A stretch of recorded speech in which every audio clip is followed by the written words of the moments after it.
வணக்கம் நண்பர்களே, நான் செந்தில்வேல். இது மரபு செல்வமும் திருக்குறளை நவீன நோக்கில் நவீன பின்புலத்தில் வைத்து நவீன கவிதையைப் போல வாசிக்கும் ஒரு எளிய முயற்சி. கனவு நிலையுரைத்தல் அதிகாரம் பார்த்துட்ருக்கோம்.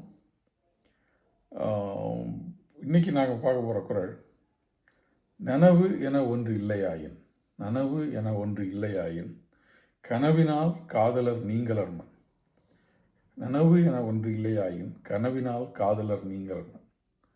பொருள்னு பார்த்தா ரொம்ப எளிமையான பொருள் தான்.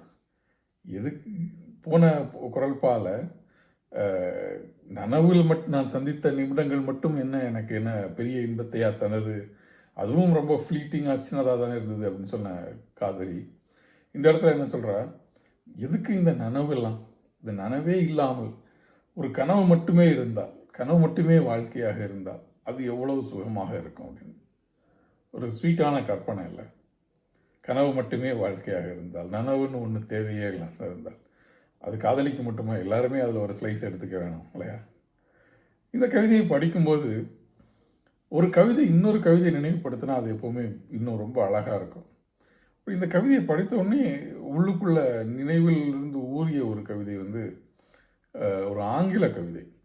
ஆங்கிலத்தில் கவிதையெல்லாம் படிக்க ஒன்றுமே ஆங்கிலமே படிக்க தெரியாத காலத்துலேயும் ஆங்கிலத்தில் படித்த கிட்டத்தட்ட 6ஆம் வகுப்புலேயே 7ஆம் வகுப்புலேயே படித்த இந்த கவிதை, அதில் உள்ள சில வரிகள் மட்டும் என்னோட எப்போவுமே ஒட்டிக்கிட்டது உண்டு.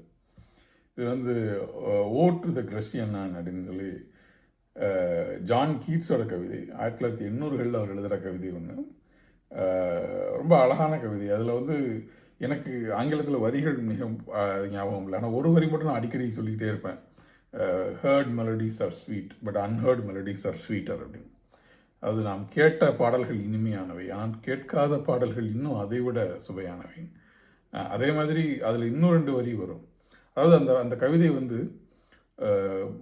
ஆர்ட்டுக்கும், அதாவது ஒரு கிரேக்க தாளியில் வரையப்பட்ட ஓவியங்களில் வச்சு அந்த ஆர்ட்டில் இருக்கக்கூடிய ஒவ்வொன்றையும் கவிஞன் பார்க்குறான். அந்த ஆர்ட்டில் ஒரு இடத்துல வசந்தம் பூத்துருக்கு, ஒரு மெடோ இருக்குது, ஒரு மலர்கள் பூத்துருக்கு, இன்னொரு இடத்துல ஒருத்தன் இசை வாசிச்சுக்கிட்டு இருக்கான். அதுதான் அந்த இசை தான் சொல்கிறார். நாம் கேட்ட இசைகளை விட இந்த கேட்காத இந்த இசை ரொம்ப அழகாக இருக்குல்ல, உறைந்திருக்கிற இந்த இசை அப்படின்னு சொல்லி. அதே மாதிரி அதில் ஒரு இடத்துல ஒரு ஒரு இளைஞன் தன்னுடைய அழகான காதலியை முத்தமிட போகிறான். அந்த காதலிக்கும் ஒரு நாளும் வயசாக போகிறதில்ல, ஆனால் ஒரு நாளும் அவனும் அவளை முழுமையாக முத்தமிட்டு விட போவதில்லை. அந்த கணத்தை அந்த அந்த அந்த கணத்தில் அது உறைஞ்சிருச்சு இல்லையா, அது அப்படியே தானே இருக்க போகுது அப்படின்னு சொல்லி அந்த கவிஞன் ஒண்டர் பண்ணுறதுல தான் அந்த கீட்ஸினுடைய கவிதை போகும். அந்த துணியை எனக்கு இந்த குறளும் ஞாபகப்படுத்துது. நனவென ஒன்று இல்லையாயின், எதற்கு நனவென ஒன்று இல்லையாயின் கனவினால் காதலர் நீங்களர்மன்.